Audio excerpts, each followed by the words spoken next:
Beats. Window.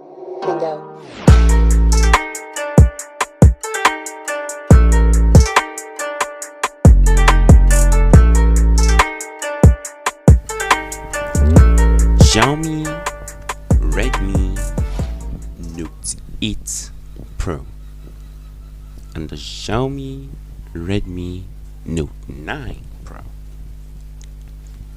These are two phones that look very interesting for their very low price point, and when you check these phones out and then you compare them to the $1,000+ Samsung Galaxy S20 and all the rest of them, you start to wonder, is it really worth it to buy $1,000 phone when you can just buy something like this? What's poppin', everyone? Adma here.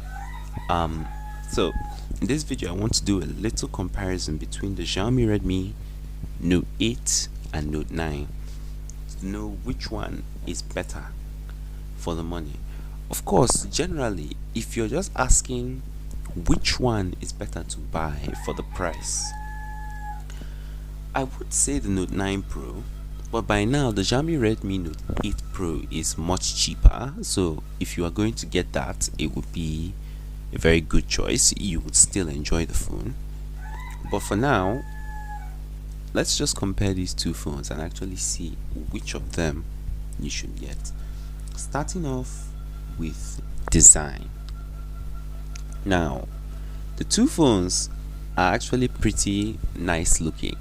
The Xiaomi Redmi Note 8 Pro, I've praised its glass back, which is one thing that you don't expect from a phone at its price point, and that very beautiful gradient design. I loved the green color the most. It just looked so beautiful, and it reminded me a lot about the Redmi K20 Pro. I actually think that's where they got inspiration for the phone from, but it was glass and glass breaks, and I actually questioned the use of glass there. I said, why use glass when it doesn't have wireless charging and it's just there for show? I mean, it's pointless. Why not just put plastic there and then put a glass-like finish on it so that it would look like glass, but then you don't have to worry about it breaking on you or that kind of thing. It's just a nitpick from me. It doesn't really matter.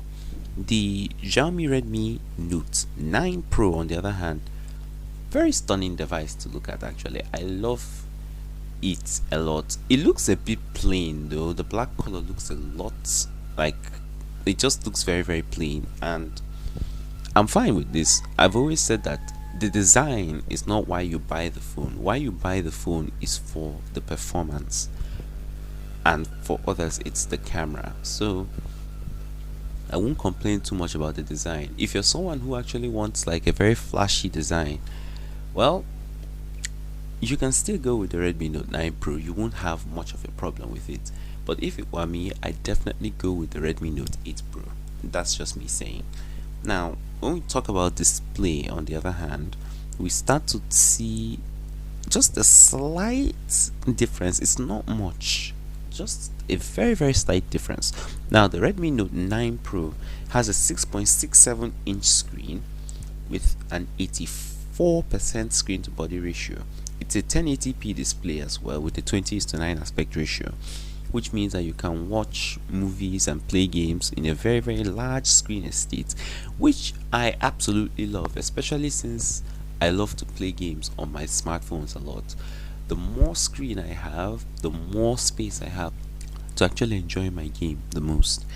Now, the Redmi Note 8 Pro has a 6.53 inch screen, also with a screen to body ratio of 84% and a 1080p display. Now, it tops out at about 500 nits of brightness according to GSMArena, unlike the 450 nits. Well, actually they already said that it was advertised. It hasn't been tested to be very sure of, but 500 nits of brightness is actually a lot in Nigeria, the sun is practically almost out all the time, so using the phone outdoors won't be too difficult. And I'm actually fine with that. I love the fact that these phones at this price point get very decent screens with very good calibration and colors and the rest of them. Moving on to the specs, the main reason why you actually buy these phones. Now, the Xiaomi Redmi Note 8 Pro comes with a MediaTek Helio G90T processor, while the Redmi Note 9 Pro comes with a Snapdragon 720G. Now, the MediaTek Helio G90T, a lot of people have a lot of issues with MediaTek chips because it's MediaTek and a lot of people look down on MediaTek. Of course, we saw that the performance of the MediaTek Helio G90T was very, very good, and I don't expect anything less from it up to this day. The Snapdragon 720G, on the other hand, well, I won't say too much about it, but then here's the thing. The MediaTek Helio G90T comes with a 12nm process, while the Snapdragon 720G comes with an 8nm process, which means that the 720G is more battery efficient and also faster. But then this gap may not actually be very noticeable to normal regular people. It may just be a slight difference if you actually place the two phones side by side. That may be the only time you may actually recognize the difference, but it's not much of a big deal. Now, the Xiaomi Redmi Note 9 Pro comes with 64 gigs of internal storage and 4 gigs of RAM base, and also comes with 128 gigs of internal storage with 6 gigs of RAM. Why it didn't start at 6 gigs of RAM makes no sense, because Xiaomi Redmi Note 8 Pro actually starts at 64 gigs of internal storage and 6 gigs of RAM base, and then moves up to 256 gigs of internal storage with 8 gigs of RAM. I don't actually understand why Xiaomi decided to take a step backwards. I mean, 6 gigs of RAM is like becoming the standard for like 2020. When you have 4 gigs of RAM, it's almost like as though you're still living in 2018. Well, it's not much of a complaint. 4 gigs of RAM is still pretty good, and if the software is handled very, very well, your phone will still feel very fast and snappy. Now, one thing that actually annoys me about this phone that I actually forgot to mention is the fact that it doesn't have a high refresh rate screen. Now, we know that for 2020, the norm is always have high refresh rate for your phones. I mean, the Samsung Galaxy S20 Ultra came forth and it had 120 Hz. The Asus ROG Phone 2 of last year had 120 Hz. The OnePlus 7 had 90 Hz. The Realme X2 Pro had 90 Hz. Many phones are coming up with high refresh rate screens. Why this one doesn't have a high refresh rate screen, I don't understand. And it's running gaming chips, gaming oriented chips. I mean, it's kind of obvious that the high refresh rate is more intended to gamers, and so gamers should actually be the ones that have it. So when you have a gaming chip inside your phone, shouldn't you actually have high refresh rates in your phone?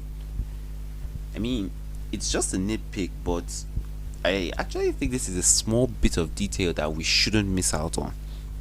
But then that aside, let's move away from the performance, since we already know that both phones will perform pretty well, and let's talk about the cameras. Now, the Redmi Note 9 Pro has another downgrade in cameras that I still don't understand to this day. It has a 48 megapixel main camera at f1.8 and an 8 megapixel ultra wide camera, a 2 megapixel macro camera, and a 2 megapixel depth sensor. Okay, big numbers, but wait till you hear what the Redmi Note 8 Pro has. It has a 64 megapixel main camera, an 8 megapixel ultra wide camera, a 2 megapixel depth sensor, and a 2 megapixel macro lens. Okay, you say, okay, there isn't much of a difference here apart from the main cameras, but that's my annoyance. Why should the newest, baddest phone from the lineup have a slightly lesser camera than the Redmi Note 8 Pro that came before it? Yes, megapixels doesn't decide the final output of the camera, and you can have 64 megapixels and still get very horrible pictures out of it. But for those who actually love their cameras and love to see detail in their shots, they will find this a bit annoying. Of course, if I were the one, I wouldn't care. I care about the performance over any other thing. Before I move away from the camera department, let me talk about the selfie cameras, which is also another downgrade. The Redmi Note 9 Pro has a 16 megapixel selfie camera, whereas the Redmi Note 8 Pro has a 20 megapixel selfie camera. And I look at all this and I'm like, why? These cameras also support up to 4K recording. None supports 4K 60, but 4K 30 is fine. And I don't actually see a lot of people recording in 4K though. If it were me, I'd actually record in 1080p, because I mean 4K file sizes are large and this phone doesn't have a lot of storage. I actually feel awkward saying that it doesn't have a lot of storage. I mean, 128 and 64 gigs of internal storage would be called massive back in the day, say 2016, 2017, and now we're saying that 128 gigs is small. Wow, technology has come a long way. Now, for those who are going to ask, yes, it does have a headphone jack, so don't worry about that.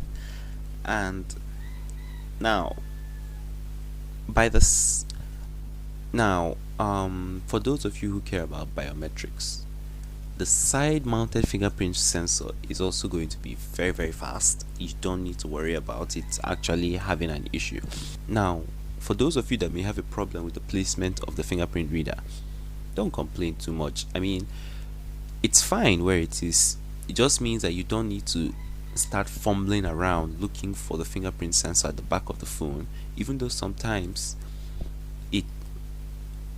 some manufacturers actually make it very easy by placing it in the place where your thumb, or rather your finger, would naturally rest. I actually find that the side mounted fingerprint reader is better, because you're looking at it and it practically is just there for you to touch. It's not really a big deal. Now, the major place where I actually see a difference between these two phones is battery size. The Redmi Note 9 Pro comes with a 5020 mAh battery, while the Redmi Note 8 Pro comes with a 4500 mAh battery.